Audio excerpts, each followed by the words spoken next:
तो फिर गाइस कैसे आप सब लोग, आप सबका स्वागत है हमारे चैनल ज़ेन ओटाकू 3.0 में। सो गाइस आज हम बात करने वाले हैं the gangster boss is 60 again के बारे में।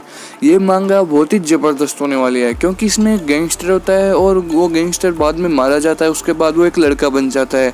तो गाइस चलिए शुरू करते हैं the gangster boss is 60 again. Episode की शुरुआत में हमको दिखाया जाता है वो जो गैंगस्टर होता है उसके पास एक लड़की बैठी होती है और वो गाना गा रही होती है और वो बोलती है कि ये अकेला अजय हो रहा है और ये अजय होने के नाते खाली लगता है, जबकि मैं इस बिल्डिंग के सबसे टॉप फ्लोर पे हूँ और यहाँ पे बहुत ठंडी हवा चल रही है और चांदनी रात है, फिर भी मेरा अकेलापन कौन समझेगा, ये तो समझ नहीं सकता।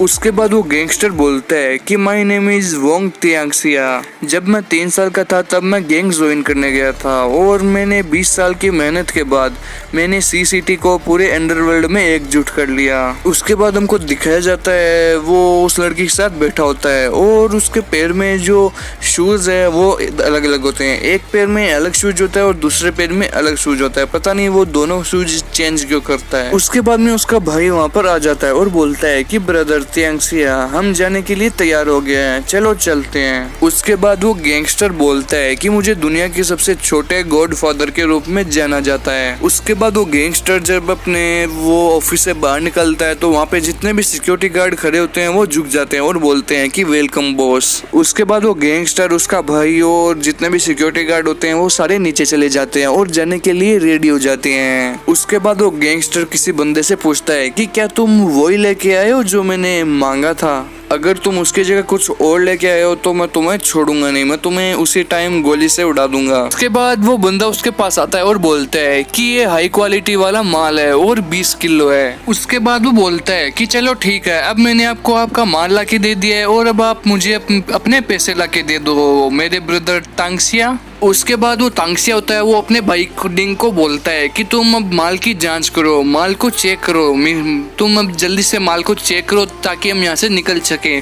उसके बाद उसका भाई बोलता है कि श्योर ब्रदर तांगसिया, मैं भी चेक कर लेता हूँ। उसके बाद डिंग अपने नकली हाथ को उतारता है और उसमें से उसके हाथ में कोई बढ़िया इलेक्ट्रॉनिक चीज़ रहती है जिससे वो चेक कर सकता है कि माल अच्छा है या नहीं है। उसके बाद वो अपने नकली हाथ को उतार देता है और उसे माल चेक करने के लिए जाता है। उसके आगे देखिए क्या होता है। उसके बाद वो उस इलेक्ट्रॉनिक मशीन से चेक करता है कि ये माल सही है या नहीं है और वो जो इलेक्ट्रॉनिक मशीन है उससे उसको महसूस हो जाता है कि माल हाई क्वालिटी का है या नहीं है। उसके बाद वो बोलता है कि हाँ, वो उसको टेस्ट करता है और बोलता है कि ये तो बहुत ही प्योर है बॉस, हम इसको ले सकते हैं, अगर आप चाहो तो हम इसको अभी ऑर्डर कर दें, वो आपकी मर्जी, जल्दी बताओ। उसके बाद वो मिस्टर तांगसिया बोलता है कि हम इनके प्रोडक्ट से बिल्कुल भी जानते नहीं है, हम इनको बिल्कुल भी जानते नहीं है, इसलिए आप इसके माल को परीक्षण पे लेके आओ, आप इसके माल को चेक करो। उसके बाद तांगसिया का एक ब्रदर होता है वो एक बच्चे को ले लेता है। उसको देख के सारे लोग बोलते हैं कि क्या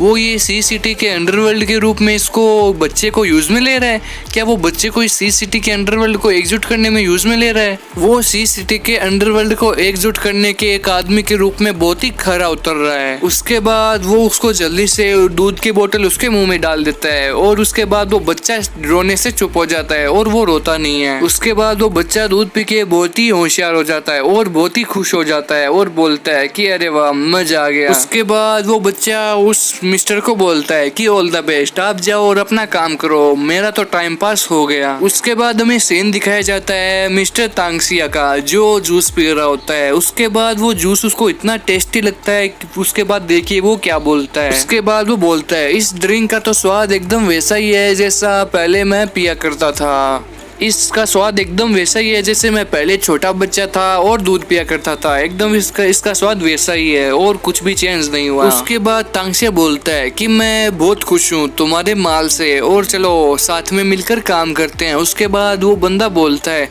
कि थैंक यू ब्रदर तांगसिया, मैं बहुत खुश हूँ, जब तक आप चाहें तब तक हम काम कर सकते हैं। उसके बाद वो बोलता है कि क्या अगली बार हम कहीं पे और नॉर्मल रूप से मिल सकते हैं, जैसे कि कोई दो नॉर्मल आपस में फ्रेंड मिल रहे हो। ऐसा अगर हम ऐसे मिलेंगे तो ऐसा लगेगा कि हम ड्रग्स की तस्करी कर रहे हैं। उसके बाद वो हंसता है और बोलता है कि मैं इसकी मदद नहीं कर सकता, क्योंकि मैं नॉर्मली ऐसे ही मिलता हूँ, और मैं हाई फाई रूप से अगर मिलूँ तो तुमको लगेगा कि मैं हेलीकॉप्टर से आने वाला हूँ, मैं अपनी प्राइवेट जेट लेके आने वाला हूँ, लेकिन ये तो मेरा मिलने का नॉर्मल तरीका ही है। उसके बाद तांगसिया का एकदम समझदार भाई उसको बोलता है कि मिस्टर ब्रदर तांगसिया, क्या हम प्रोटेक्शन फीस लेने की बजाय इसको ये मिल्क पाउडर बेच रहे हैं? उसके बाद तांगसिया बोलता है कि बच्चे, इस कंट्री का फ्यूचर है और तुम्हें नहीं पता कि जो बिजनेस होता है वो कैसे होता है, तुम जल्दी समझ जाओगे, तुम चिंता मत करो। उसके बाद उसका भाई उसको बोलता है कि लेकिन हम गैंगस्टर्स हैं, हम इसे इधर उधर कैसे कर सकते हैं, अब तुम ही बताओ। उसके बाद वो बोलता है कि हाँ, लेकिन तुम फ्यूचर की सोचो, फ्यूचर में फिर हमारी गैंग में कोई नहीं रहेगा, सब चले जाएंगे, तुम एक बार सोचो फिर मुझे बताओ। मैं मेरे भाई को बहुत जबरदस्त तरीके से प्रॉपरली बिजनेस का गाइड करने वाला हूँ, और वो भी मैं उसका प्लान बना रहा हूँ, मैं जल्दी उसको गाइड करूंगा एक प्रॉपर बिजनेसमैन बनने के लिए। उसके बाद मिस्टर तांगसिया को कोई गोली मार देता है। उसके बाद वो बंदा बोलता है कि मिस्टर तांगसिया, आपको गोली किसने मार दी? अरे जल्दी जल्दी प्रोटेक्शन बनाओ, प्रोटेक्शन बनाओ। उसके बाद वो बंदा सिक्योरिटी गार्ड्स को बोलता है कि ये कोई स्नाइपर का बंदा होगा, जल्दी जल्दी प्रोटेक्शन बनाओ, और इधर उधर देखो, कोई बंदा हो तो उसको मार दो, तुरंत मार दो। कुछ सोचे समझे बिना भी किसी ने स्नाइपर से हमारे भाई तांगसिया को मार दिया है। उसके बाद इतनी कोशिश करने के बाद भी गार्ड्स को कोई भी स्नाइपर नहीं दिखता है, और फिर वो उसका जो तांगसिया का ब्रदर होता है वो बोलता है कि ब्रदर तांगसिया, इतने में ही वो उसके मुंह से खून निकल जाता है और तांगसिया मर जाता है। उसके आगे देखिए क्या होता है। उसके बाद वो बोलता है कि ब्रदर तांगसिया, तुम हमको ऐसे छोड़ के नहीं जा सकते। उसके बाद तांगसिया बोलता है कि ख्याल रखना मेरे हमारे सभी भाइयों का, आप सब भाई ख्याल रखना अपना, मैं जा रहा हूँ, अब मैं नहीं बच सकता। उसके बाद तांगसिया मर जाता है। उसके बाद वहाँ पर चारों ओर सन्नाटा छा सकता है, और उसका जो भाई होता है वो रोने लग जाता है और बोलता है कि तांगसिया, तुम हमको कितनी छोटी उम्र में छोड़ के चले गए, अगर आज हम गैंगस्टर नहीं होते तो हम अपनी नॉर्मल लाइफ जी रहे होते। उसके बाद जो तांगसिया होता है वो एक बच्चे के रूप में कन्वर्ट हो जाता है और एक नई जिंदगी शुरू करता है, और फिर वो सोचता है कि क्या मैं मर चुका हूँ, मुझे ये टॉयलेट की बदबू कहाँ से आ रही है, मैं कहाँ पे आ गया हूँ। उसके बाद उसकी आंखें खुलती है और फिर वो इधर उधर देखता है और बोलता है कि ये मैं कहाँ आ गया हूँ, ये हो क्या रहा है। उसके बाद एक बदमाश लड़का उससे पूछता है कि बोलो चेन जियोंग, मेरे टॉयलेट का टेस्ट कैसा है। उसके बाद एक उसकी टीम वाला बंदा बोलता है कि चेन जियोंग एक धक्का है। उसके बाद वो दूसरा बंदा बोलता है कि ये एक ऐसा बंदा है जो खुद पर दूसरों को टॉयलेट करने देता है, ये बहुत ही घटिया किस्म का लड़का है, और ऐसा लड़का मैंने आज तक दुनिया में नहीं देखा। गाइज, मेरे को आज थोड़ा जुकाम हो गया, इसलिए मैं सही से बोल नहीं पा रहा, फिर भी मैं आपके लोगों के लिए मांगा एक्सप्लेन करूंगा।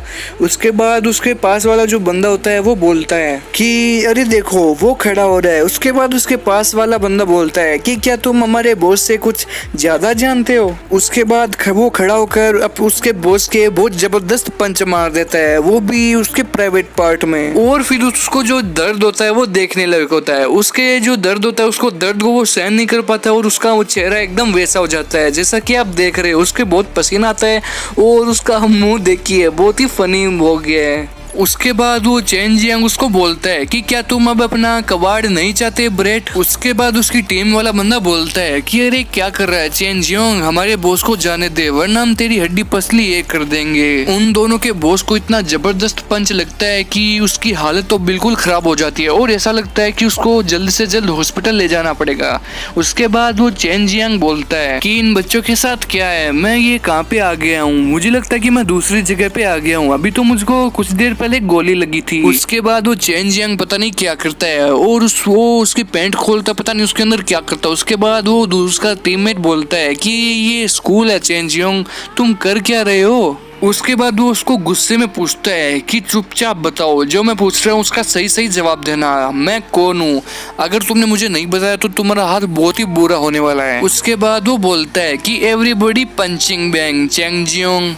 उसके बाद पता नहीं वो क्या करता है और उसकी हालत खराब हो जाती है, वो कांपने लग जाता है। उसके हाथ में जो अंडा होता है वो उसको फोड़ देता है। उसके बाद उसके बॉस की हालत बहुत ही खराब हो जाती है और वो नीचे गिर जाता है। उसके बाद उसके टीममेट्स उससे पूछते हैं कि क्या क्या आप जिंदा है बॉस। उसके बाद वो बोलता है और उसके बाद वो जो चेन जियांग होता है वो जा रहा होता है और वॉश बेसिन के पास जाता हुआ बोलता है कि ये क्या हो गया, ये बहुत ही हास्यास्पद हुआ, ये आज पता नहीं क्या हो गया, मुझे तो कुछ भी समझ में नहीं आ रहा है। अभी तो मेरे को गोली लगी थी और अचानक ये सब पता नहीं गाइस क्या हो रहा है। उसके बाद में वो अपने हाथ धोता है वॉश बेसिन में और फिर उसके बाद में वो फ्रेश हो जाता है। फिर वो अपना चेहरा धोता है और फिर वो अपने मुंह में पानी लेके कुल्ला करता है और फिर वो एकदम से फ्रेश होके मिरर में देखता है। उसके बाद वे बोलता है कि क्या मुझे गोली नहीं लगी, मैं ये बच्चों के ये ग्रुप में कैसे आ गया, मैं भी स्कूल में कैसे आ गया, मुझे कुछ भी समझ में नहीं आ रहा है। उसके बाद में वो अपना चेहरा मिरर में देखता है और बोलता है कि ये क्या बकवास है, ये मैं चेंज कैसे हो गया, मुझे लगता है ये मेरी बॉडी चेंज हो चुकी है। सो गाइस आज का जो वीडियो है वो यहीं पे खत्म होने वाला है और इसका चैप्टर नंबर 2 हम जल्दी आपके लिए लेके आएंगे। सो गाइस अगर ये वीडियो अच्छा लगा तो कमेंट सेक्शन में जरूर बताना, वीडियो को लाइक करना, शेयर करना और चैनल को सब्सक्राइब करना मत भूलना। सो गाइस फिर मिलते हैं, थैंक यू फॉर वॉचिंग।